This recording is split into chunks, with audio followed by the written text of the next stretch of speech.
نحمده ونصلي على رسوله الکریم اما بعد فاعوذ باللہ من الشیطان الرجیم۔ ہم سلسلہ ہمارا جاری ہے معلومات عامہ کا، اور معلومات چل رہی ہے حضور صلی اللہ علیہ وآلہ وسلم کی ذات ببرکات کے حوالے سے۔ ہم نے حضور صلی اللہ علیہ وسلم کے بارے میں کچھ معلومات اکٹھا کی تھیں اور آپ کے سامنے عرض کی تھی۔ آپ صلی اللہ علیہ وسلم کی مزید معلومات کے لیے ہم اس سلسلے کو آگے شروع کرتے ہیں۔ امید ہے یہ سلسلہ آپ کو پسند آ رہا ہو، یہ اس سے آپ کو فائدہ پہنچ رہا ہو۔ اللہ تعالی ہمارے اس سلسلے کو انتہائی قبول فرمائے اپنی بارگاہ میں، اور ہماری اصلاح کا ذریعہ بنائے۔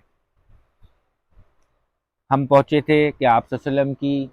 پاس کتنی اونٹنیاں تھیں، تو ہم نے ایک عرض کیا تھا کہ آپ کے پاس 3 اونٹنیاں تھیں جن کا نام تھا قصوہ، عذبہ، جدعہ، اور بعض نے آخر کے 2 ناموں کو ایک ہی کہا ہے،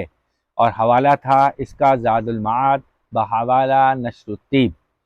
اگلا سوال ہے، حضرت صلی اللہ علیہ وسلم کے پاس دودھ دینے والی اونٹنیاں کتنی تھیں؟ آپ صلی اللہ علیہ وسلم کے پاس دودھ دینے والی اونٹنیاں 45 تھیں، یعنی 45۔ یہ تمام چیزیں یعنی ملبوسات اور مرکوبات اور دیگر جانوروں کی تعداد حالات و از منہ کے لحاظ سے ہیں، جن میں تو بعض میں استمرار ہوتا تھا، یعنی وہ آپ صلی اللہ علیہ وسلم کے پاس مستقل کنٹینیو رہتی تھیں، اور بعض میں کمی اور زیادتی ہوتی رہتی تھی جو آگے پیچھے ہوتی رہتی تھی۔ حضرت صلی اللہ علیہ وسلم کی بکریوں کی تعداد کتنی تھی؟ حضرت صلی اللہ علیہ وسلم کے پاس 100 بکریاں تھیں، اور اس مقدار سے زیادہ نہ ہونے دیتے تھے، اور جب کوئی بچہ پیدا ہوتا تو ایک بکری ذبح کر لی جاتی تھی۔ حوالہ ہے اس کا زاد المعاد بحوالہ نشر الطیب اور ابو داؤد شریف، صفحہ نمبر 19، حدیث نمبر 3۔ سوال، حجۃ الوداع اور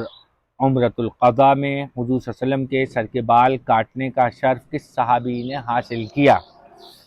یہ شرف حجۃ الوداع میں حضرت معمر بن عبداللہ نے، اور عمرۃ القضاء میں خراش ابن امیہ نے حاصل کیا۔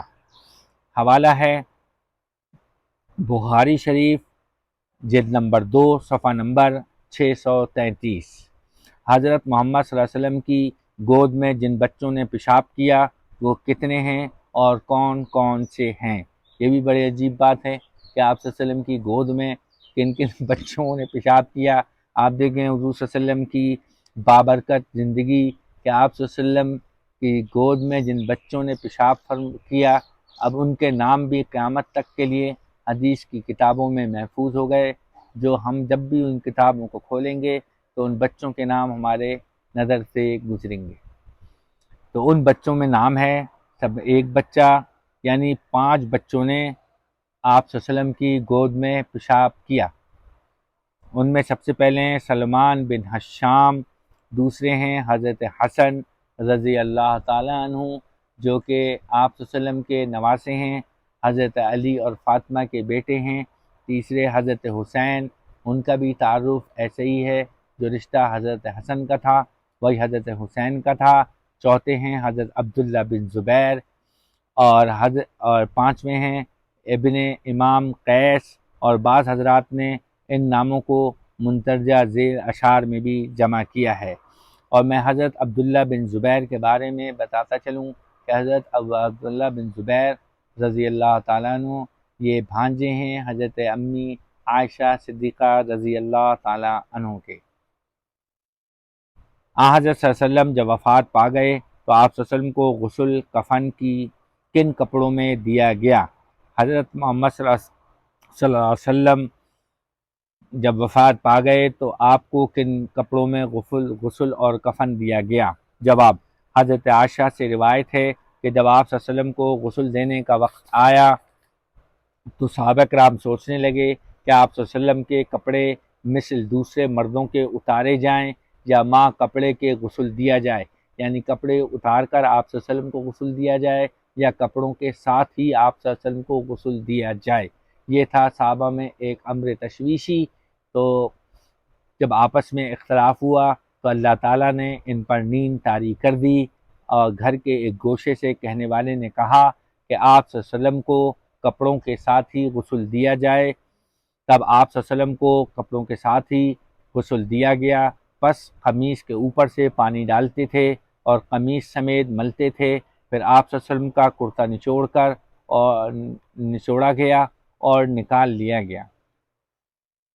حضرت محمد صلی اللہ علیہ وسلم کو 3 سوتی کپڑوں میں کفن دیا گیا۔ حوالہ ہے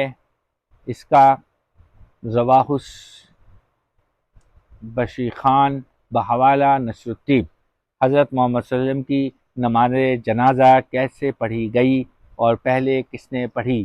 یہ سوال بہت اہم ہے۔ اکثر لوگوں کے دماغ میں، سوچوں میں یہ سوال گونجتا ہے، اور بچپن سے میرے بھی سوال یہ ذہن میں رہتا تھا کہ آپ صلی اللہ علیہ وسلم کی جنازہ کس نے پڑھا، کیسے پڑھا، اور آج بھی اکثر لوگوں کو یہ معلوم نہیں ہے کہ آپ صلی اللہ علیہ وسلم کا جنازہ کیسے پڑھا گیا، کس نے پڑھایا، یا پڑھایا گیا یا نہیں پڑھایا گیا۔ تو یہ بہت ہی اہم سوال ہے، تو اس کے بارے میں جواباً عرض ہے کہ آپ صلی اللہ علیہ وسلم کی نماز جنازہ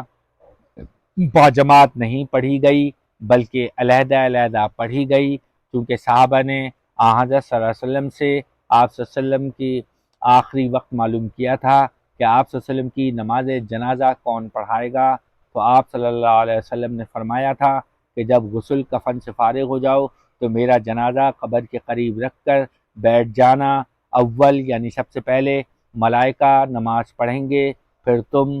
گروہ در گروہ آتے جانا اور نماز پڑھتے جانا، اور اول اہل بیت کے مرد نماز پڑھیں گے، پھر ان کی عورتیں، پھر تم لوگ،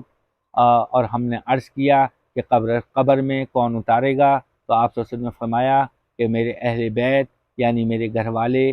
اور ان کے ساتھ فرشتے ہوں گے۔ ظاہر ہے یہ شرعی حق کی بات ہے کہ حضور صلی اللہ علیہ وسلم کوئی بھی شخص جو دنیا سے جاتا ہے تو سب سے پہلے کفن دفن کا حق گھر والوں کا ہوتا ہے۔ گھر والے نہ ہوں تو دوسرے حضرات دے سکتے ہیں، لیکن گھر والے موجود ہوں تو گھر والوں کا حق بنتا ہے، اور گھر والوں کی مدد کی جا سکتی ہے۔ گھر والے جس کو مدد کے لیے پکاریں کہ ہمارے ساتھ آؤ اور ہماری مدد کرو، تو اس کی مدد کی جا سکتی ہے، مگر حق گھر والوں کا ہے۔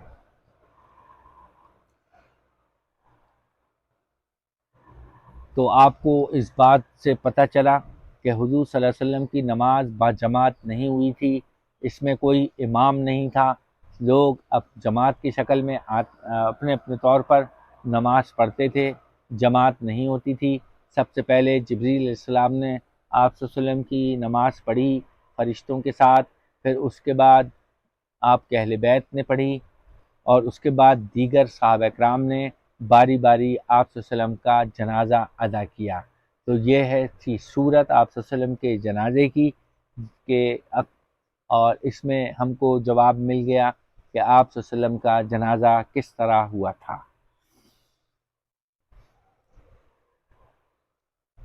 آپ صلی اللہ علیہ وسلم کی قبر کس نے کھودی اور کیسے کھودی؟ یہ بھی ایک سوال ہے کہ آپ صلی اللہ علیہ وسلم کی قبر کیسے کھودی گئی، کس نے کھودی، اور وہ قبر کیسی تھی، یعنی وہ بغلی قبر تھی یا ویسی قبر تھی جیسے کہ ہم لوگ کھودتے ہیں۔ حضرت ابو طلحہ رضی اللہ تعالیٰ عنہ نے آپ صلی اللہ علیہ وسلم کی قبر کھودی تھی، اور یہ قبر بغلی قبر تھی۔ بغلی قبر آپ سمجھتے ہیں، جو نہیں سمجھتے ہیں ان کو میں سمجھا دیتا ہوں کہ قبر جیسے کھودی جاتی ہے سیدھی، تو سیدھی قبر کھودنے کے بعد سیدھے ہاتھ کی طرف اندر بھی ایک خانہ سا بنایا جاتا ہے، قبر یعنی میت کو اس کے اندر نیچے اتارنے کے بعد رائٹ سائڈ اندر کر دیتے ہیں، اور پھر اس کے بعد قبر ڈھانک دی جاتی ہے، اور اوپر اس پر مقبرہ سا کوہان بنایا جاتا ہے۔ اس کا یہ فائدہ ہے کہ قبر بیٹھتی نہیں، اگر قبر بیٹھ بھی جائے تو اس سے لاش کو کوئی نقصان نہیں ہوتا۔ لاش بغلی قبر کی وجہ سے قبر سے ہٹ کے دائیں سائڈ ایک اندر دراز کی صورت میں ہوتی ہے، اس لیے اگر مٹی گر بھی جائے، وہ قبر بیٹھ بھی جائے تو وہ قبر فل ہو جاتی ہے، مگر وہ میت بغلی قبر ہونے کی وجہ سے محفوظ رہتی ہے۔ تو ہم کو اس سے پتہ چلا کہ آپ صلی اللہ علیہ وسلم کی قبر ابو طلحہ رضی اللہ تعالیٰ عنہ نے کھودی تھی، اور قبر کی قسم تھی بغلی قبر۔ اور آپ صلی اللہ علیہ وسلم کو قبر میں کن حضرات نے اتارا؟ تو آپ صلی اللہ علیہ وسلم کو قبر میں 4 صحابہ نے اتارا تھا، جن کے نام یہ ہیں: حضرت علی نے، حضرت عباس نے، حضرت عباس کے صاحبزادے نے، حضرت قاسم نے، حضرت فضل نے۔ یہ آپ صلی اللہ علیہ وسلم کے سارے اہل بیت میں تھے، آپ صلی اللہ علیہ وسلم کے چچا کے بیٹے یا ان کے بیٹے۔ آپ صلی اللہ علیہ وسلم کی قبر مبارک پر کتنی اینٹیں رکھی گئی تھیں اور کیسے رکھی گئی تھیں، یعنی کچی تھیں یا پکی تھیں؟ تو آپ صلی اللہ علیہ وسلم کی لحد پر رکھے جانے والی اینٹیں 9 تھیں، جو کھڑی کر کے رکھی گئی تھیں، اور یہ اینٹیں پکی نہیں تھیں، کچی تھیں، اس لیے کہ یہ فقہ میں مسئلہ ہے کہ قبر کے اوپر آگ سے پکی ہوئی چیز نہیں لگانی چاہیے، جلی ہوئی چیز نہیں لگانی چاہیے۔ اور بخاری شریف کی حدیث ہے، آپ صلی اللہ علیہ وسلم نے فرمایا کہ قبر پہ آگ مت جلاؤ۔ اور آج اس سے یہ مسئلہ بھی سمجھ لیں،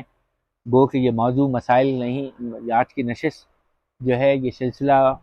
اس کا موضوع مسائل نہیں ہے، لیکن سردست نالج چونکہ اس کا موضوع ہے، تو نالج کے طور پہ میں بتاتا چلوں کہ یہ آپ صلی اللہ علیہ وسلم نے بخاری شریف کی حدیث میں فرما دیا کہ قبر کے اوپر آگ مت جلاؤ، اور قبر پر آگ سے پکی ہوئی اینٹیں مت لگاؤ۔ آپ صلی اللہ علیہ وسلم کی قبر پہ بھی کچی اینٹیں رکھی گئی تھیں، اسی لیے آج جو اگربتی اور چراغ جو قبروں پہ جلایا جاتا ہے، اس کی شرعی حیثیت کا آپ کو خود اندازہ ہو گیا ہوگا کہ آپ صلی اللہ علیہ وسلم کے منع کرنے کی وجہ سے نہ صحابہ کرام نے، نہ اہل بیت نے، نہ بعد کے آنے والوں نے، اور آج بھی قرآن و سنت جاننے والے کبھی بھی قبر کے اوپر آگ نہیں جلاتے۔ اور آج ہمارے جہلا،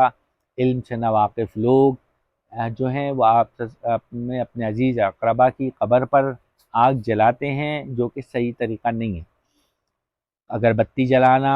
چراغ جلانا، یہ بخاری شریف کی اس صحیح صریح اور مرفوع حدیث کی وجہ سے ممنوع ہے۔ تو خدا را اس بات کا خیال کیا کریں، کیونکہ آگ اور میت ایک اچھی نسبت نہیں ہے، کیونکہ آگ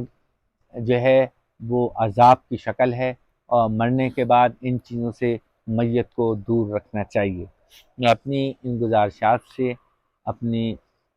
بات کو ختم کرتا ہوں، انشاءاللہ بقیہ معلومات آپ کو دیں گے اگلی ویڈیو میں، اور امید ہے یہ سلسلہ آپ کو پسند آئے گا، آ رہا ہوگا، اس سے فائدہ پہنچ رہا ہوگا۔ وآخر دعوانا ان الحمد للہ رب العالمین۔